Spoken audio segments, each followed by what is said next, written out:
It is Monday, April 25th in the NBA, and I'm back with my two best picks of the day. Yo, what's going on, everyone? This is Austin from Calling Our Shot. A recap of yesterday. It was a one-in-one day. Nikola Vucevic, he didn't score a point in the second half. Not much we can do about that, but the man, the myth, the legend, Jay Crowder clutches up with a big 11 points. It was ugly, but he somehow got to the 10 points we needed. So hopefully we can bounce back into the winning column today, go for a 2-0 sweep of the day. If you are new to the Calling Our Shot channel, welcome aboard. Thank you for watching our daily video for the NBA. If you want to go down below, hit that subscribe button. I certainly would appreciate it, as I think we're about 400, 500 subscribers away from 32,000. Keep checking off some milestones as they're on our way to 100K. Drop a like too, and drop your best bet in the comments. I might tail a couple of you guys, so let me know what you guys are betting on for Monday in the NBA, maybe even in the MLB. Definitely check out our daily video for MLB as well. We got 3 games on today. We got the Celtics versus the Nets. Celtics trying to complete the clean sweep of the Brooklyn Nets. We got the Raptors versus Sixers. Sixers trying to give them the gentleman's sweep with a 4-1 win. And the Jazz Mavericks, game 5, tied 2-2.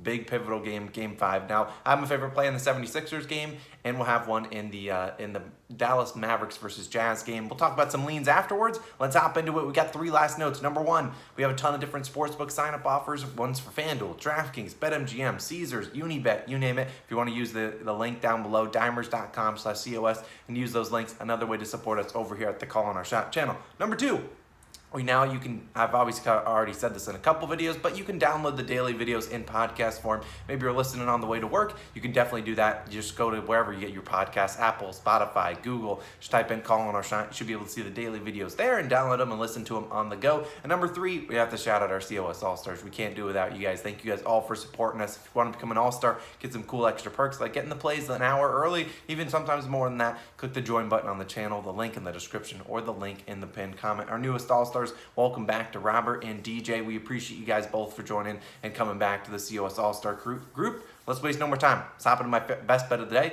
Well, we won't call it the best bet, but we'll call it one of my favorite plays, and we'll go with the man that cashed for us on Saturday, Tobias Harris, over 7.5 rebounds, -115 on DraftKings. Now, Tobias Harris, we took this line. It was 6.5 on Saturday in game 4 in Toronto, and he cashed us easily. It was 6.5 then, and he had 7 rebounds in the first half, ending with 11. And I would say, before we get into it, I'd consider sprinkling the double-double prop, which is +285 on DraftKings. Now, on Saturday, Tobias did have 5 personal fouls. I don't necessarily know if he was struggling with foul trouble in that game, but still played 40 minutes overall, and he should have another big workload coming his way. Now, Harris, this series, 6, 10, 12, and 11 rebounds. So cashing this in the past 3 games, and he's had 13, 20, 19, and 17 rebound chances. So he's at an average of 17 per game.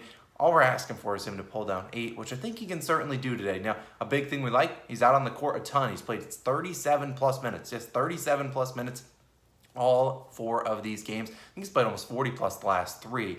And when we look at it, he averaged 6.8 rebounds per game in the regular season. That was on only, 12 rebound chances per game. He's only playing roughly 34, 35 minutes. So not only is he getting more rebound chances, he's also getting, 3, 4, 5, sometimes 6 more minutes per game. Like, I like this matchup a lot for him versus Toronto. We got Joel Embiid, who's still banged up, and he's injured, and he's going out there and he's going to have to guard guys on the perimeter, whether they're starting Pascal Siakam at the 5, you name it. He's going to have to go out there and guard other guys and not just be camping in the paint, corralling all the rebounds. Plus, like I said, he is injured, so who knows how aggressive he is in wanting to grab those rebounds with his, his ligament injury. So, look, I really like Tobias Harris. I like his over at 7.5 rebounds. I likely wouldn't play it up to 8.5. I'd rather just take the double-double prop, which is like +285 on DraftKings, but I think he gets it done for us. We're relying on him. Hopefully, we can get it. Tobias Harris over 7.5 rebounds. I'm moving on to my next play of the day. We're going with an under, then we'll talk about a couple leans that we like in all the other games. Now, Rudy Gobert, under 29.5 PRAs, -120 on Caesars.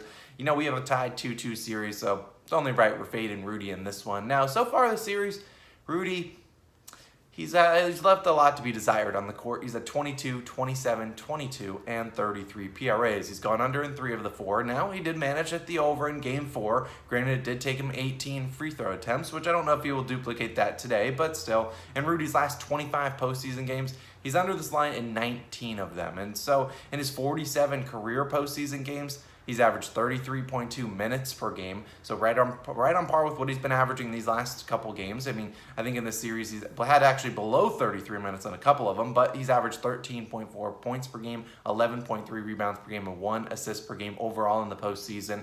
He's gone under in a large majority of the games, and that's a total of 25.7 PRAs per game. He needs 30 today to ruin this under pick. Now, we also see Luka Doncic likely back again in the fold today. He played in Game 4, should play again in Game 5. They like to run a lot of plays where they take Rudy Gobert and they put him out on, they get us some switches and get him out on Luka Doncic, which they're fine. The Jazz are fine letting that happen.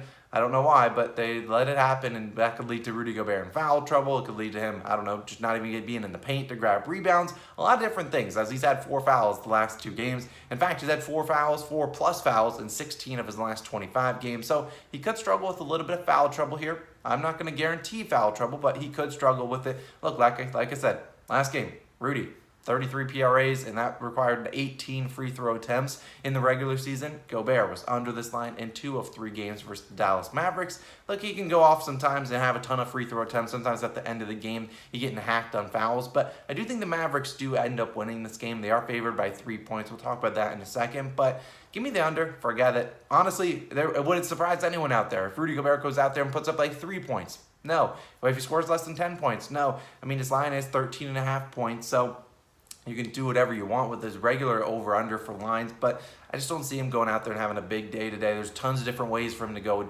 to lose this bet. There could be foul trouble. There could be just him not shooting the ball. Like he had 1 field goal attempt in Game 4 or Game 1. I think he had like 6 or 8 in Game 4. But still, this guy with not a lot of offensive game. He's probably watching this right now. Rudy, we're taking your under 29.5 PRAs. Now, let's talk about a couple other plays that I did like, and we haven't talked about the Celtics-Nets game, so I'm going to talk about Kyrie Irving, and I would lean his under 37.5 PRAs. I considered putting Kevin Durant here, but I don't know what to do with Kevin Durant. I mean, I would lean his unders if someone's asking for my opinion in the comment section, but I think if I had to pick one of them, I'd pick Kyrie Irving solely because I think he has the tougher matchup. He's obviously got the Defensive Player of the Year, Marcus Smart, on him, and they have so much length for him to finish inside with Robert Williams. They got Al Horford. They got Daniel Tice. I don't see him getting a lot of easy buckets. Besides Game 1 when he absolutely lit it up in Boston, he's really stunk. I don't even think he's come within like 15 of hitting this over. So I don't mind his under, Kyrie Irving, under 37.5 PRAs. I don't see him having a lot of opportunities today. Will Kevin Durant finally show up and actually want to shoot the ball? Who knows? Will Bruce Brown lead the team in field goal attempts again?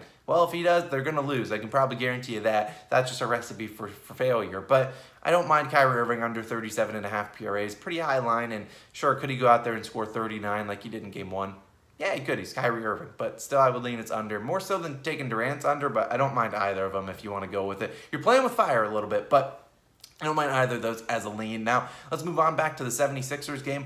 Like I talked about, Joel Embiid under 28.5 points. I don't mind this under at all. I know a lot of people are probably going to bet it today. Obviously, Joel Embiid struggling with that injury.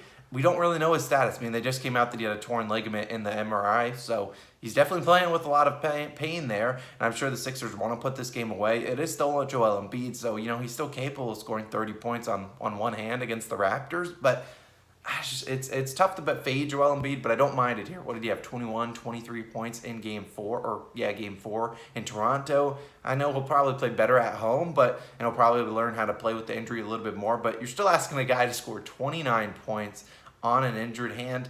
Yeah, it's going to be a little bit tough for him. So I don't mind Joel Embiid. Trust the process. I'd probably go under 28.5 points if I had to. It's just a lean. I wouldn't really force it. I don't want to disrespect the process, the guy that's made us a ton of money this season. And then if I had to give you a spread lean, it would be the Mavericks minus the 3 points. We've seen the Jazz. They're a suspect team. We got the Mavericks. They're back at home, I believe, today. So they should be able to get it done. They're obviously at home. They got Luka back. They got Brunson. They got all the guys going at it, and I just don't trust the Jazz whatsoever. They're asking Donovan Mitchell to score a ton of points. Bojan Bogdanovic, I just don't trust them. I think this is a 7-game series, so I think we see the Mavs win today, probably cover the 3 points. Then we see the Jazz win Game 6, then we go into Game 7. So that's exactly what I expect to happen. So I lean the Mavericks minus the 3 points. If you wanted another player prop lean in that one, I don't really like a lot of people. We didn't have a Luka line this morning as of 6:26 a.m. Eastern time. We don't have a Luka line. Now, I leaned Dorian Finney-Smith's under in PRAs, but I think the lines are pretty sharp in that one. It's like 18.5. He's basically ended on 18 pretty frequently.